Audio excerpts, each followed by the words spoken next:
नमस्कार दोस्तों। जब हम रात के आसमान की ओर देखते हैं तो वह शांत और स्वच्छ दिखाई देता है, लेकिन आपको बता दें, वास्तव में अंतरिक्ष की वास्तविकता खाली होने से कोसों दूर है। वास्तव में ये आश्चर्यजनक रूप से धूल से भरा हुआ है।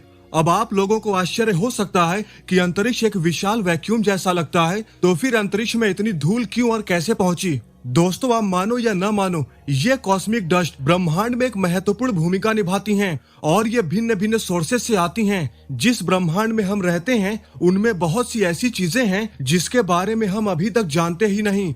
तो आज की इस वीडियो में ब्रह्मांड के कॉस्मिक डस्ट से भरे होने के कुछ वजहों का पता लगाया जाएगा। तो चलिए शुरू करते हैं। तो दोस्तों, सबसे पहले तो हमें यह जानना चाहिए कि कॉस्मिक डस्ट होती क्या है। तो आपको बता दें कि कॉस्मिक डस्ट छोटे कण होते हैं जो अंतरिक्ष में तैरते रहते हैं। ये कण अविश्वसनीय रूप से छोटे हो सकते हैं, लगभग 80 माइक्रोमीटर वाइड, मानव बाल की चौड़ाई से भी छोटे। ये आपके सामान्य घरेलू धूल जैसे नहीं होते। वैज्ञानिकों का मानना है कि ये कॉस्मिक डस्ट एस्टेरॉयड्स और कॉमेट से आती हैं। हालांकि ये सिद्ध करना इस बात का सच था कि ये डस्ट उन्हीं से उत्पन्न हुई थी, लेकिन हाल की खोजों में कुछ और ही पता चला है। ये जो कॉस्मिक डस्ट हैं, ये कार्बन, सिलिकेट, आइस और मेटल सहित विभिन्न एलिमेंट से बनी हैं। ध्यान देने योग्य एक और महत्वपूर्ण बात यह है, ये माइक्रो पार्टिकल्स पृथ्वी के प्रत्येक स्क्वायर मीटर में पाए जाते हैं। वे आपके कपड़ों पर, सड़कों पर और दुनिया की हर छत पर पाए जा सकते हैं। लेकिन सवाल तो ये है कि ये कॉस्मिक डस्ट, ये माइक्रो पार्टिकल्स जो हैं, इनका सोर्स कहाँ पर है? तो आपको बता दें कि कॉस्मिक डस्ट का एक बड़ा हिस्सा अंतरिक्ष में उन स्थानों से उत्पन्न होता है जिन्हें स्टेलर नर्सरीज कहा जाता है। ये वे क्षेत्र होते हैं जहाँ नए तारे जन्म लेते हैं। चूंकि एक तारा गैस और धूल के घूमते बादल से बनता है, इसलिए उस मटेरियल का कुछ हिस्सा तारे में शामिल होने में विफल रहता है। इसके बजाय ये डस्ट पार्टिकल्स के रूप में मौजूद रहता है और अंतरिक्ष में बिखर जाता है। समय के साथ ये डस्ट अंतरिक्ष में अलग अलग जगह पर जमा हो जाती हैं और इंटरस्टेलर मीडियम का हिस्सा बन जाती हैं, जो दो तारों के बीच की जगह का फॉर्मल नाम होता है। हमारी पृथ्वी और उसके आसपास डस्ट का एक और सरप्राइजिंग सोर्स मंगल ग्रह है। ये फैक्ट 2011 में अंतरिक्ष यान जूनो का उपयोग करके खोजा गया था। खोजे गए पार्टिकल्स वही थे जो पृथ्वी पर जोडिएकल लाइट के लिए जिम्मेदार थे। मतलब कि उजाले में जो पार्टिकल्स देखे जाते हैं वो वही थे जिसकी जूनो अंतरिक्ष यान ने खोज की थी। ये डस्ट सेलेस्टियल बॉडीज की बाहरी परतों जैसे एस्टेरॉयड्स, कॉमेट्स और ग्रहों से भी आती हैं। इन ऑब्जेक्ट्स पर लगातार माइक्रोमीटियोरॉइड्स और कॉस्मिक रेस द्वारा बमबारी की जाती है, जो उनकी सतहों पर चिपक जाती हैं, जिससे धूल बनती है, जो फिर अंतरिक्ष में तैरती हैं।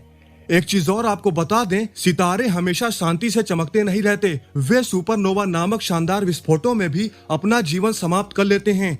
जब कोई तारा फटता है तो वह जबरदस्त मात्रा में ऊर्जा को छोड़ता है और भारी मात्रा में धूल सहित अपनी बाहरी परतों को अंतरिक्ष में फेंक देता है। ये डस्ट फिर पूरी आकाश गंगा और उससे आगे फैल जाती हैं। आयरन, निकल और कई अन्य एलिमेंट्स इंटेंस हीट और प्रेशर में बनते हैं।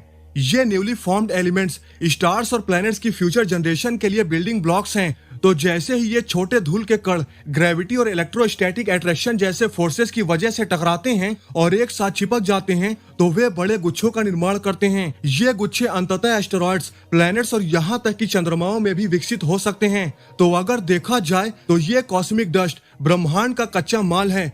लेकिन अब यहाँ पर सवाल ये है कि ये कॉस्मिक डस्ट इतनी मायने क्यों रखती है? तो आपको बता दें कि नए तारों के जन्म में डस्ट महत्वपूर्ण भूमिका निभाती है। ये एक सुरक्षा कवच के रूप में काम करता है, जो यंग स्टार द्वारा उत्सर्जित कुछ इंटेंस रेडिएशन और गर्मी को रोकता है, जिससे इसके आसपास की गैस को ठंडा होने और ढहने की अनुमति मिलती है, जिस वजह से अंततः नए तारे और प्लैनेटरी सिस्टम बनते हैं। अब प्लैनेटरी सिस्टम में जिन ग्रहों का निर्माण होता है उसमें धूल के कण सबसे आवश्यक एलिमेंट्स होते हैं। वे आपस में जुड़कर पहले तो सूक्ष्म ग्रह बनाते हैं, जो बाद में विकसित होकर पूरी तरह से ग्रह बन जाते हैं। कॉस्मिक डस्ट के बिना पृथ्वी और हमारे सौर मंडल के अन्य ग्रहों का अस्तित्व ही नहीं होता।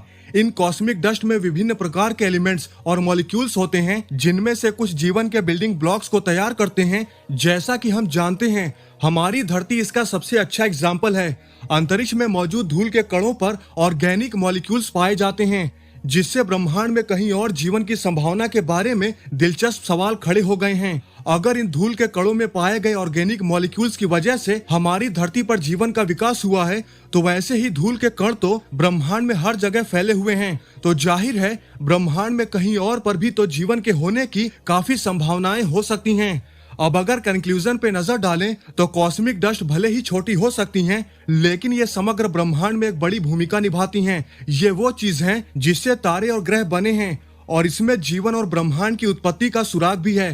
तो अगली बार जब आप रात के आसमान की तरफ देखें तो याद रखें कि अंतरिक्ष में ये खालीपन वास्तव में छोटे कणों से भरा हुआ है, जिन्होंने ब्रह्मांड को गहन तरीकों से आकार दिया है। कॉस्मिक डस्ट एक रिमाइंडर है कि अंतरिक्ष की विशालता में भी प्रत्येक कण की अपनी एक महत्वपूर्ण भूमिका होती है। कॉस्मिक डस्ट के बिना हम ब्रह्मांड की कल्पना ही नहीं कर सकते।